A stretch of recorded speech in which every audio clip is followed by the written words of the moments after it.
নমস্কার বন্ধুরা, তোমরা দেখছো তোমাদেরই বিশ্বস্ত চ্যানেল ফ্রেশার জব বাংলা। তো তোমরা যারা ডব্লিউবিএসএসসির গ্রুপ সি এবং গ্রুপ ডির পরীক্ষা দিয়েছো তাদের জন্য কিন্তু আজকের বিশেষ একটি গুরুত্বপূর্ণ আপডেট রয়েছে। নতুন আপডেট আমি তোমাদের বলবো। তো দেখো, তোমরা সবাই কম বেশি জেনে থাকবে যে জিডিএসের ইন্ডিয়ান পোস্ট অফিস যে জিডিএসের যে দ্বিতীয় মেরিট লিস্ট যেটা আটকে ছিল সেটা কিন্তু 11 তারিখ, মে মাসের 11 তারিখ সেটা কিন্তু প্রকাশিত হয়ে গেছে। এই ভোটের জন্য কিন্তু এটা আটকে ছিল। এখন প্রশ্ন, তোমরা অনেকেই, তোমাদের মনে একটাই প্রশ্ন যে ডব্লিউবিএসএসসির ফাইনালি রেজাল্টটা আমাদের কবে দেবে, তার সাথে কাট আপ কেমন যাবে, এবং এই যে ডব্লিউবিএসএসসির তার যে মেরিট লিস্ট বা স্কোর কার্ড যেটা বেরোনোর কথা ছিল ভোটের আগে, তো সেটা তো এখনও বের হয়নি, তো কবে বেরোবে সমস্ত কিছুই এই ভিডিওতে বলা থাকবে। এবং তোমরা ইতিমধ্যে আশা করি কম বেশি তোমরা জেনে গেছো যে ডব্লিউবিএসএসসির যিনি আগের চেয়ারম্যান ছিলেন তিনি কিন্তু রিজাইন দিয়েছেন। তার পরিবর্তে নতুনভাবে সিদ্ধার্থ মজুমদার তিনি কিন্তু নতুন ডব্লিউবিএসএসসির নতুন চেয়ারম্যান হয়েছেন। এই বিজেপি অর্থাৎ ভারতীয় জনতা পার্টির নতুন যে চেয়ারম্যান তিনি কিন্তু হয়েছে সিদ্ধার্থ মজুমদার।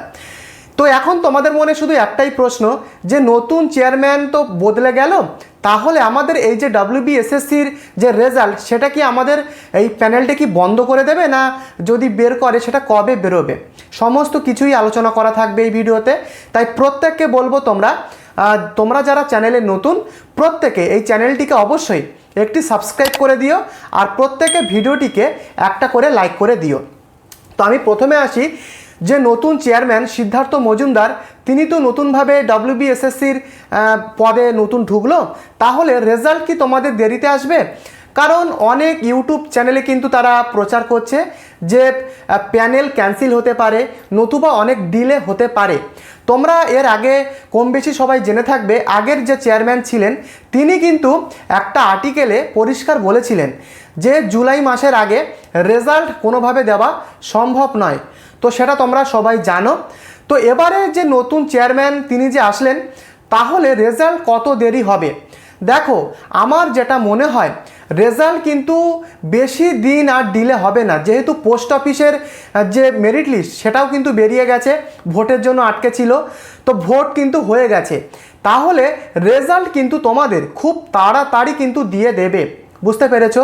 বেশি ডিলে কিন্তু করতে হবে না, হয়তো পরের মাসের মিডিলের দিকে তোমাদের যে রেজাল্ট, যে তোমাদের যে গ্রুপ সি বা গ্রুপ ডি রেজাল্ট একসাথেই প্রকাশিত হতে পারে পরের তোমাদের জুন মাসের মিডিল উইকের দিক থেকে, বুঝতে পেরেছো? তার আগেই এই যে রেজাল্ট যে তোমাদের যেটা আমি বললাম, এর আগে কিন্তু প্রথমে ওএমআর কিন্তু তারা পাবলিশ করবে, কারণ ওএমআর পাবলিশ না হওয়া পর্যন্ত রেজাল্ট আসবে না। তাই প্রথমে তোমাদের ওএমআরটা কিন্তু তারা এসএসসি থেকে তারা প্রকাশিত করবে, তারপরে যে স্কোর কার্ডটা তোমাদের ভোটের আগে বেরোনোর কথা ছিল তারপরে কিন্তু সেটা বের হবে। তারপরে ফাইনালি গিয়ে তোমাদের যে গ্রুপ সি বা গ্রুপ ডির যে রেজাল্ট সেটা কিন্তু একসাথে প্রকাশিত হতে পারে। তখন তোমরা সহজে যে ডব্লিউবিএসএসসির যে অফিসিয়াল পোর্টাল সেখান থেকে ডাউনলোড করে নিতে পারবে। এছাড়াও আমার চ্যানেলে কিন্তু আমি তোমাদের আপডেট দিয়ে দেব, তাই প্রত্যেকে চ্যানেলটিকে অবশ্যই একটি করে সাবস্ক্রাইব করে দিও। এখন একটা প্রশ্ন, তোমরা বিভিন্ন ইউটিউবে ঘোরাফেরা করছে, আশা করি তোমরা দেখেছো, অনেক জায়গায় বলা হচ্ছে যে 8,000 কিংবা 12,000 শূন্যপদ আবারও নাকি নতুন করে বাড়ানো হবে।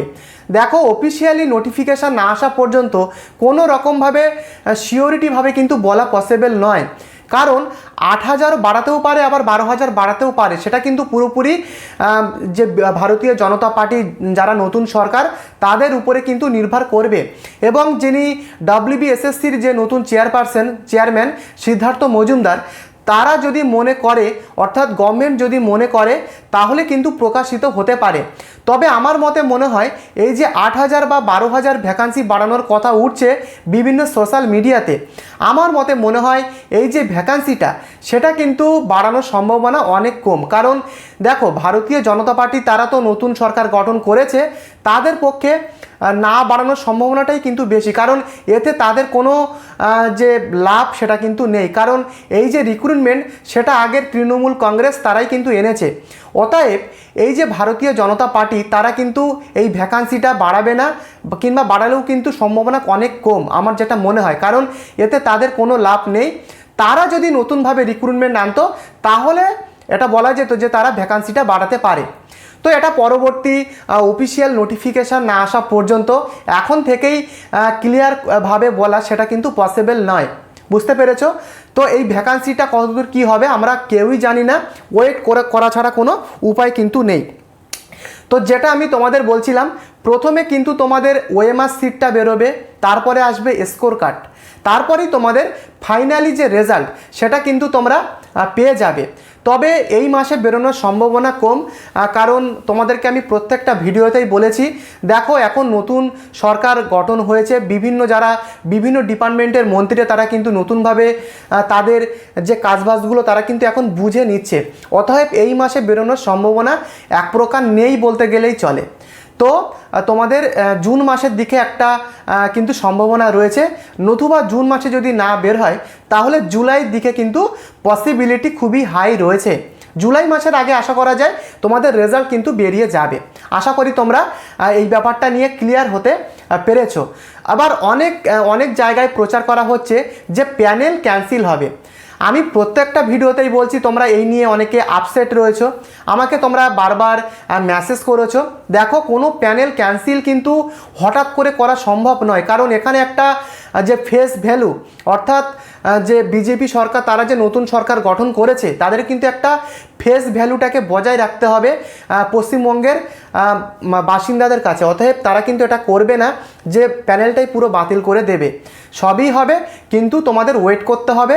যেটা বললাম, তোমাদের জুন কিংবা জুলাই মাসের দিকে রেজাল্ট কিন্তু আশা করা যায় বেরিয়ে যাবে।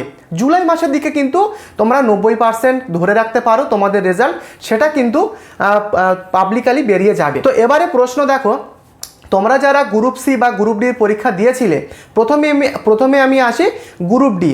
দেখো, টোটাল কিন্তু 40 নাম্বারের উপরে পরীক্ষা হয়েছে এবং তোমরা সবাই জানো 5 নাম্বার কিন্তু এক্সপেরিয়েন্সরা পাবে। এক্ষেত্রে কিন্তু তোমরা যারা ফ্রেশার, তোমাদের কিন্তু কম্পিটিশান অনেক হাই লেভেলে যাবে। অতএব তোমরা যারা 40-এর মধ্যে 35+ আপ তোমরা যারা নাম্বার পেয়েছো, তোমাদের তো অ্যান্সার কি বেরিয়ে গেছে। তো তোমরা সেটা সবাই জানো যে তোমরা যারা 35+ নাম্বার বা খুব কম হলেও 33+ যাদের নাম্বার রয়েছে, এখন থেকেই তোমরা ইন্টারভিউয়ের জন্য বাড়িতে প্রস্তুতি শুরু করো, কারণ বন্ধুরা হাতে কিন্তু বেশি তোমরা সময় পাবে না। এবং তোমরা যারা গ্রুপ সির পরীক্ষা তোমরা যারা দিয়েছো, দেখো তোমাদের কিন্তু কম্পিউটার প্রফিসিয়েন্সি টেস্ট বা স্পিড টেস্ট কিন্তু দিতে হবে। অতএব এখন থেকেই তোমরা বাড়িতে কম্পিউটারের জন্য স্পিড টেস্টের জন্য প্রস্তুতি শুরু করো। দেখো, আমি তোমাদের বলবো প্রত্যেক মিনিটে ন্যূনতম 40টা করে ইংলিশ ওয়ার্ড তোমরা এখন থেকে প্রস্তুতি নাও, কারণ দেখো 20টা করে পার মিনিটে বলা হয়েছে, তবে আমি এক্ষেত্রে বলবো তোমরা 40টা করে প্রতিটা ওয়ার্ড পার মিনিটে তোমরা টাইপ করার এখান থেকে তোমরা প্রস্তুতি শুরু করো। হাতে কিন্তু বেশি সময় পাবে না, খুব তাড়াতাড়ি তোমাদের এই গ্রুপ সি বা গ্রুপ ডির যে রেজাল্ট সেটা কিন্তু আস্তে আস্তে চলে আসতে শুরু করবে, কারণ জিডিএসের যে দ্বিতীয় মেরিট লিস্ট সেটা কিন্তু বেরিয়ে গেছে। অতএব এটাও কিন্তু আর ডিলে হবে না, কারণ বিজেপি সরকার তারা চাইছে যত তাড়াতাড়ি সম্ভব যা রিক্রুটমেন্টগুলো সেগুলো তাড়াতাড়ি কিন্তু তাদেরকে বের করতে হবে স্বচ্ছতার সাথে।